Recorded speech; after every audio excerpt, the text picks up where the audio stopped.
ಅದು ನಾವೇನ್ ಮಾಡಿದ್ವಿ? ಇವತ್ತು ರಾಜ್ಯದ ಪರಿಸ್ಥಿತಿ ಏನು? ರೈತಾಪಿ ವರ್ಗದ ಮಕ್ಕಳು ಇಲ್ಲಿ ಯಥೇಚ್ಛವಾಗಿದ್ದೀರಿ. ಕುಮಾರಣ್ಣವರು ಏನು ಇವತ್ತು ನಿಮ್ಮಲ್ಲಿ ನಾನು ಕಳಕಳಿಯಿಂದ ಮನವಿ ಮಾಡ್ತಕ್ಕಂಥದ್ದು, ನಿಮ್ಮಲ್ಲಿ ಕೈ ಮುದ್ದು ಕೇಳ್ಕೊಳ್ತೇನೆ. ಪ್ರಭಾಕರ್ ಅವ್ರ ಮನೆ ಕೇಳಿದ್ರೆ ನನ್ನ ನಿರಂತರ ಸೇವೆಯನ್ನು ಈ ತಾಲೂಕಿಗೆ ಕೊಡ್ತೇನೆ ಎಂತಕ್ಕಂಥ ಒಂದು ಭರವಸೆ ಇಟ್ಟು, ಯಾವತ್ತೂ ಈ ಪಕ್ಷದ ಮೇಲೆ, ನಮ್ಮ ಪ್ರಭಾಕರ್ ಅವ್ರ ಮೇಲೆ ನಿಮ್ಮ ಸಂಪೂರ್ಣ ಆಶೀರ್ವಾದ ಇರಬೇಕು.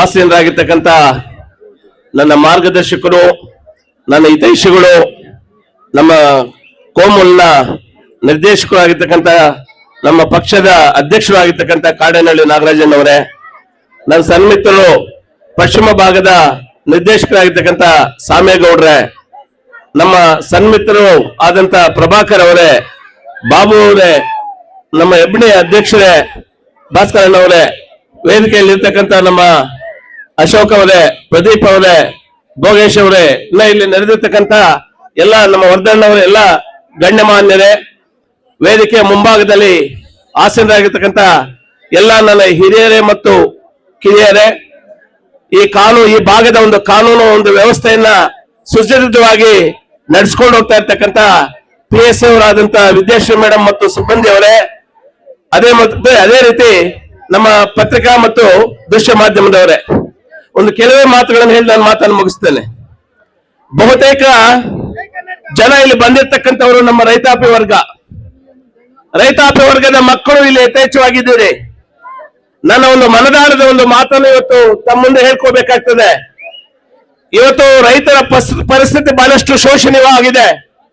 ಅತಿವೃಷ್ಟಿಗಳು, ಅನಾವೃಷ್ಟಿಗಳು, ಬೆಲೆ ಇದ್ದಾಗ ಬೆಳೆ ಇಲ್ಲ, ಬೆಳೆ ಇದ್ದಾಗ ಬೆಲೆ ಇಲ್ಲ, ಬಹಳಷ್ಟು ಸಾಲ ಸೋಲ ಮಾಡಿ ಬಹಳಷ್ಟು ಸಂಕಷ್ಟದಲ್ಲಿರ್ತಕ್ಕಂಥ ನಮ್ಮ ರೈತಾಪಿ ವರ್ಗ.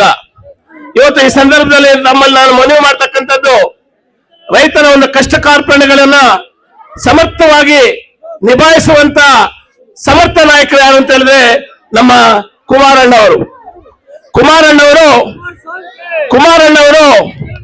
ಏನು 20 ತಿಂಗಳು ಮೊದಲನೇ ಬಾರಿಗೆ ಮುಖ್ಯಮಂತ್ರಿ ಆದ್ರು, ಬಹಳಷ್ಟು ವಿರೋಧ ಪಕ್ಷದವರು ಹೇಳಿದ್ರು, ಚಲನಚಿತ್ರದ ವಿತರಕರು ಇವ್ರಿಗೆ ರಾಜ್ಯದ ಒಂದು ಚುಕ್ಕಾಣಿಯನ್ನು ಕೊಟ್ಟಿದ್ದಾರೆ, ಇವ್ರೇನು ರಾಜ್ಯಭಾರ ಮಾಡಬಲ್ಲರು ಅಂತಕ್ಕಂಥ ಒಂದು ಅಪಹಾಸ್ಯ ಮಾಡಿದ್ರು.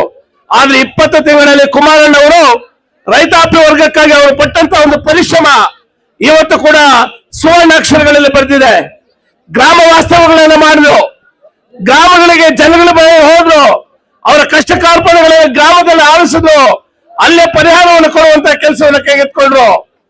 ಸಾಲ ಸೋಲು ಮಾಡಿರ್ತಕ್ಕಂಥ ನಮ್ಮ ರೈತಾಪಿ ವರ್ಗಕ್ಕೆ ಸಾಲ ಮನ್ನಾ ಮಾಡಿದ್ರು, ಉದ್ಯೋಗ ಅವಕಾಶಗಳನ್ನು ಕೊಟ್ಟು ಈ ರೀತಿಯಾಗಿ ಹೋಗ್ತಾ ಇದ್ರೆ ಇವತ್ತು ಕೂಡ 20 ತಿಂಗಳ ಕಾಲ ಏನು ರಾಜ್ಯಭಾರ ಈ ರಾಜ್ಯದಲ್ಲಿ ಮಾಡಿದ್ರು ಸಮರ್ಥವಾಗಿ ಇವತ್ತು ಜನ ಅದನ್ನ ಮೆಲುಕಾಗ್ತಾ ಇದ್ದಾರೆ. ಇವತ್ತು ನಿಮ್ಮಲ್ಲಿ ನಾನು ಕಳಕಳಿಯಿಂದ ಮನವಿ ಮಾಡ್ತಕ್ಕಂಥದ್ದು, ಏನ್ 23 ಒಂದು ಚುನಾವಣೆ ಈ ರಾಜ್ಯದಲ್ಲಿ ಬಂತು, ಒಂದು ಪ್ರಣಾಳಿಕೆಯನ್ನು ಮಾನ್ಯ ದೇವೇಗೌಡರು ಮತ್ತು ಕುಮಾರಸ್ವಾಮಿ ಒಂದು ಪ್ರಣಾಳಿಕೆಯನ್ನು ಕೊಟ್ಟರು. ನನ್ಗೊಂದ್ಸಲ ಅಧಿಕಾರ ಕೊಡಿ, ಪ್ರತಿ ಗ್ರಾಮಕ್ಕೆ ಒಂದು ಹೈಟೆಕ್ ಶಾಲೆಯನ್ನು ಕೊಡ್ತೇನೆ, ಗ್ರಾಮಾಂತರ ಪ್ರದೇಶಗಳಲ್ಲಿ ಹೈಟೆಕ್ ಒಂದು ಹಾಸ್ಪಿಟಲ್ಸ್ ಅನ್ನು ಕೊಡ್ತೇನೆ, ಉದ್ಯೋಗಗಳನ್ನು ಕೊಡ್ತೇನೆ, ಶಾಶ್ವತ ನೀರಾವರಿ ಪರಿಹಾರವನ್ನು ಕೊಡ್ತೇನೆ ಅಂತ ಬಹಳಷ್ಟು ಆಶ್ವಾಸನೆಗಳನ್ನ ಕುಮಾರಣ್ಣವರು ಕೊಟ್ರು. ಅದು ನಾವೇನ್ ಮಾಡಿದ್ವಿ? ಆ ಆಶ್ವಾಸನೆಗಳಿಗೆ ನಾವೇನು ಕೂಡ ಒಂದು ತಲೆ ಕೆಡಿಸ್ಕೊಳ್ದಿರ ಗ್ಯಾರಂಟಿ ಅಂತಕ್ಕಂಥ ಹೆಸರಲ್ಲಿ ಆ ಗ್ಯಾರಂಟಿಗಳಿಂದ ಹೋದ್ವಿ. ಇವತ್ತು ರಾಜ್ಯದ ಪರಿಸ್ಥಿತಿ ಏನು? ಇವತ್ತು ದೇವೇಗೌಡರಿಗೆ ಸುಮಾರು 93-94 ವರ್ಷ ಆಗಿದೆ. ಅಂತ ಮಹಾನ್ ಭಾವರು ಇವತ್ತು ಕೂಡ ರಾಜ್ಯಸಭೆಯಲ್ಲಿ ನಮ್ಮ ರಾಜ್ಯದ ನೀರಾವರಿ ಬಗ್ಗೆ ಮಾತಾಡ್ತಾರೆ. ಅಂದ್ರೆ ಆ ಕುಟುಂಬಕ್ಕೆ ರೈತಾಪಿ ವರ್ಗದ ಮೇಲೆ ಇರ್ತಕ್ಕಂಥ ಒಂದು ಕಾಳಜಿ, ರೈತರ ಮೇಲೆ ಇರ್ತಕ್ಕಂಥ ಒಂದು ಏನು ಕಾಳಜಿ ನಿಜವಾಗ್ಲೂ ನಾವು ಯಾರು ಕೂಡ ಮರೆಯುವಂತಿಲ್ಲ. ನಿಮ್ಮಲ್ಲಿ ಕೈ ಮುದ್ದು ಕೇಳ್ಕೊಳ್ತೇನೆ, ಇವತ್ತು ಸಮರ್ಥ ನಾಯಕರು ಈ ರಾಜ್ಯಕ್ಕೆ ಬೇಕು. ರೈತರ ಕಷ್ಟ ಕಾರ್ಪಣ್ಯಗಳನ್ನು ಈಡೇರಿಸುವಂತ ಸಮರ್ಥ ನಾಯಕ ಯಾರಾದಿದ್ರೆ ನಮ್ಮ ಕುಮಾರಣ್ಣ ಮತ್ತು ಅವರ ಮಗನಾಗಿರ್ತಕ್ಕಂಥ ನಿಖಿಲ್ ಕುಮಾರಸ್ವಾಮಿ. ದಯವಿಟ್ಟು ಈ ಪಕ್ಷವನ್ನು ಬೆಂಬಲಿಸಿ. ಏನು 15 ವರ್ಷಗಳ ಕಾಲ ಈ ತಾಲೂಕಲ್ಲಿ ನಾವು ಅಧಿಕಾರ ಇಲ್ಲದೆ ಇದ್ದಾಗ ನಮ್ಮ ಎಲ್ಲಾ ಜನ ಒಗ್ಗೂಡಿ ನಮ್ಮ ನಾಯಕರು, ನಮ್ಮ ಕಾರ್ಯಕರ್ತರು, ನಮ್ಮ ಕಾಡೇನಹಳ್ಳಿ ನಾಗರಾಜಣ್ಣ ಒಂದು ಅಧ್ಯಕ್ಷತೆಯಲ್ಲಿ ಇವತ್ತು ಪಕ್ಷವನ್ನು ಅಧಿಕಾರಕ್ಕೆ ಕೊಟ್ರಿ. ಪಕ್ಷವನ್ನು ಅಧಿಕಾರಕ್ಕೆ ತಂದ್ರೆ ನಾನು ನಿಮ್ಮಲ್ಲಿ ಕಳಕಳಿಯಿಂದ ಮನೆ ಮಾಡ್ತಕ್ಕಂಥದ್ದು ಇದೇ ಪ್ರೀತಿ ಇದೇ ವಿಶ್ವಾಸ ಪಕ್ಷದ ಮೇಲೆ ಸದಾ ಇರಬೇಕು.